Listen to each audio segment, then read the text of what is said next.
I was exactly in your shoes. I've heard about internet money before, but attributed that to either being a scam or thinking that no one like me could actually benefit from it. I come from a Korean immigrant household. I was the youngest of three, and therefore I had the traditional route of education in front of me. I got both my bachelor's and master's in biomedical engineering. I finished at the top of my class, and I got really reputable internships with top pharma companies like GlaxoSmithKline, West Pharmaceutical Services. Then after a lot of research and talking with people within the industry, I realized that what I can expect on the high end coming out of college was a $120,000 annual salary. Now, by any standard metric, that is a lot of money. However, everything changed when I made $120,000 in a single month while still being a student, and that was the power of internet money. I'm a sucker for analogies, and therefore I developed one called the $1 Million Mountain that will ascribe to you exactly how I did it step by step, and you will also know how to build your own mountain. Now, I want to be crystal clear about two important things. Firstly, you do not have to take it to the extent that I took it. You do not have to make millions of dollars, but you could make hundreds of dollars per month, and think about the fact that could help you take care of rent, gas, groceries, and other bills. Secondly, you do not need a lot of time to do this. I was able to do this while getting my bachelor's and master's in biomedical engineering and while working full-time as an engineer. As long as you have commitment and are willing to work hard, I know that you can win too. So let's move on to layer one of the $1 Million Mountain. Layer one is all about the foundation, and we are going to stack upon what is the number one skill that you can build in today's digital age, and that is content creation. I want you to take a macroscopic view for a quick second and think about how everything around us is content. Our news, our music, our interests, our culture, our trends, our fashion, our entertainment, they're all derived from content. And it's not just our generation. I guarantee your parents are watching content. It could be a podcast, it could be YouTube, it could be TikTok, it could be Instagram. All of those are mediums in which creators are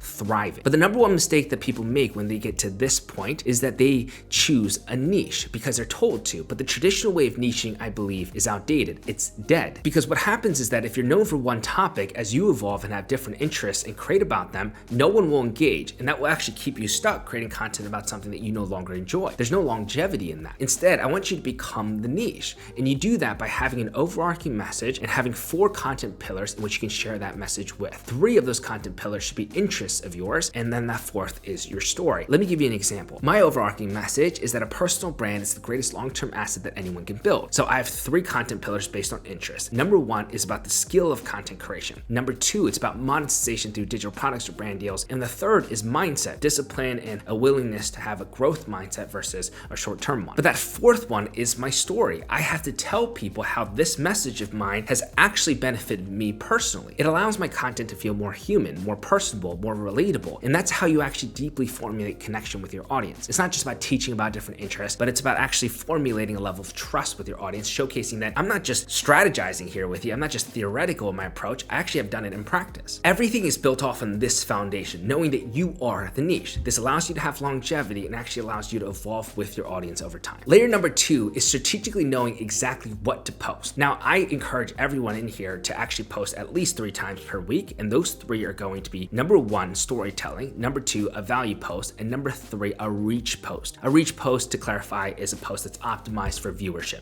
and external exposure. So let's break this down a bit further. Storytelling content is imperative because we know as human beings, our common denominator is struggle. So when you can indicate a transformation of some kind, going from 0 to 1 or A to B transformation, you're literally telling people, hey, I feel exactly where you are currently. Here's the pain that we can connect to. Here's the transformation that I've ultimately undergone that could be helpful to you. And the likelihood that someone's going to follow that journey and champion your journey is extremely high. Now, it doesn't have to be this massive shift in your life or a massive transformation. You don't have to go from 0 to a billionaire by any stretch of the imagination. It could be simple mindset shifts from having a lot of anxiety to having peace, or having insecurity and then having confidence, or not knowing how to study, not knowing how to somewhat study, from not knowing anything about finances to learning how to be a little bit financially literate. The beauty about this is that you can actually present content through a journey's perspective. It can be a journey POV, not necessarily an expert POV. So journey POV is almost treating yourself as a peer, where you're a few steps ahead of the people that are watching the content, and they'll appreciate being able to learn from your mistakes and successes. I was able to literally grow my first 350,000 followers by telling people that I was a bad student and attempting to be a good student by applying these evidence-based learning strategies, and I was showcasing which ones worked and which ones didn't. So that's the power of storytelling content. Now, number 2, it's value-based content. Value-based content is where you're teaching an insight based on your experience. The easiest way to differentiate what's valuable and not valuable is you can consider it to be either selfish content or selfless content. Selfish content, if we were to look at even a vlog format, would be someone saying that I woke up at 9 a.m., then I got a cup of coffee, then I did Pilates, and then I had lunch, and then this is what what I did for the rest of the night as I saw some friends. That's selfish. A selfless piece of content is thinking about what is the payoff for the audience. Maybe you are a very busy mom that is incredibly ambitious with your career, but at the same time, you're trying to showcase to people that you make time for yourself. So you could say in the vlog angle could be, here's how I find time for myself even as a busy mom. And you're showcasing to people how you're actually integrating time for yourself throughout, again, what would be a very normal, chaotic life for all moms. It's that simple shift of an angle that makes the world's difference in regards to making it value-driven, or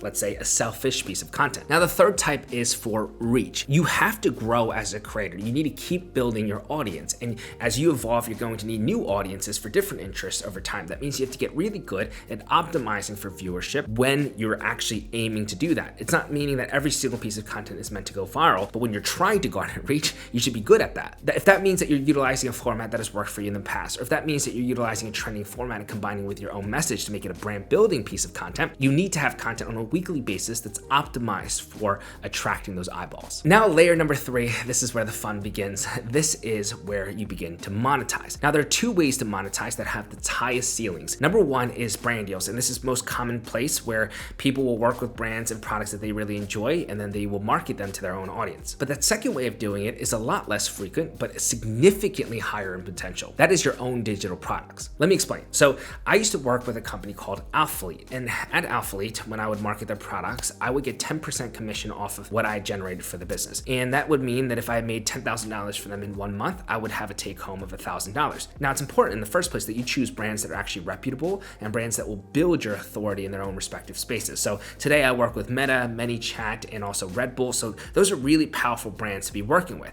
So they help my reputation. But the behind the scenes, let's say for Alphalete particularly, is that I was having a take home of $1,000, but pouring in all that time and energy to be creating content that generated them $10,000. That's when the light switch shifted in my brain, where I was thinking, okay, what if I actually develop something of my own that would allow me to accrue 100% of the profit? And a digital product is super easy to start, and you don't need any money to do it. You're leveraging what you already know, which is what your audience has struggles with. You're creating content that ultimately constantly solves these problems. So if you know how to solve it from a content perspective, you should be able to package that knowledge in a digital product and then sell. Your audience is happy because ultimately they're learning more from you, and you're happy because you're monetizing. Digital products can take form in all different ways. It could be templates, guides, it could be PDFs, it could be courses, it could be curriculums, it could be education platforms, it could be newsletters, it could be apps or softwares or anything in between. A digital product solves a lot of the limitations that you have with brand deals. One is that you probably have to be a little bit bigger to accrue those brand deals. You don't have to have a large audience to do a digital product if you built the right audience. In addition, with brand deals, you're at the mercy of these brands, meaning that in certain seasons when they have lower budgets, like end of the year, or they're in certain seasons where they're looking for particular types of creators and you don't fit that criteria,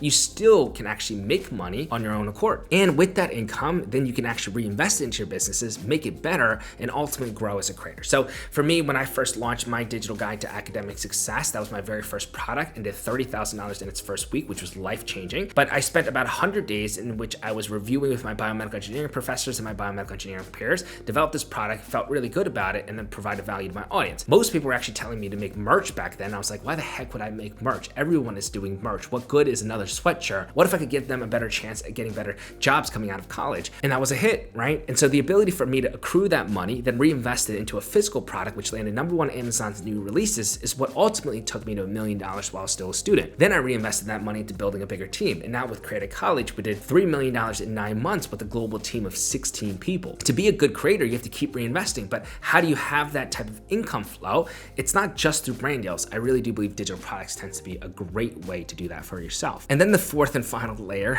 of the $1 million mountain is your personal brand. Everyone has been talking about building a personal brand, and it's because it's literally the #1 asset that you could have in today's digital age. Everyone that you look up onto online has been doing their own $1 million mountains, and it's how they're thriving. A personal brand is literally your public reputation, but for generations before, we had to rely on bosses, managers, mentors, people to actually advocate for us. But now we can have the power of posting those strategic pieces of content that I've just shown you in this $1 million mountain, and it can share with millions of people all across the world exactly who we are, what we stand for, what we have to offer. There's great power in that. That is how you actually generate internet money in a way that, by the way, isn't scamming. Every single day I get DMs or I get walked up to in person and people are saying that my content has changed their life. How could you not be addicted to that? How could you not feel so much fulfillment in that? And that is what a personal brand ultimately is. It's sharing genius, it's sharing knowledge, it's providing value to people at great scale. You're not too late, I promise you're not. The amount of new users that social media ultimately has every single year, again, from all different types of generations, it shows that right now is still the prime opportunity. So before 2026, I really encourage you to get started with this. Or if you're going to have a New Year resolution goal, I think content creation and building a personal brand can be one. I really do think you can build your own $1 million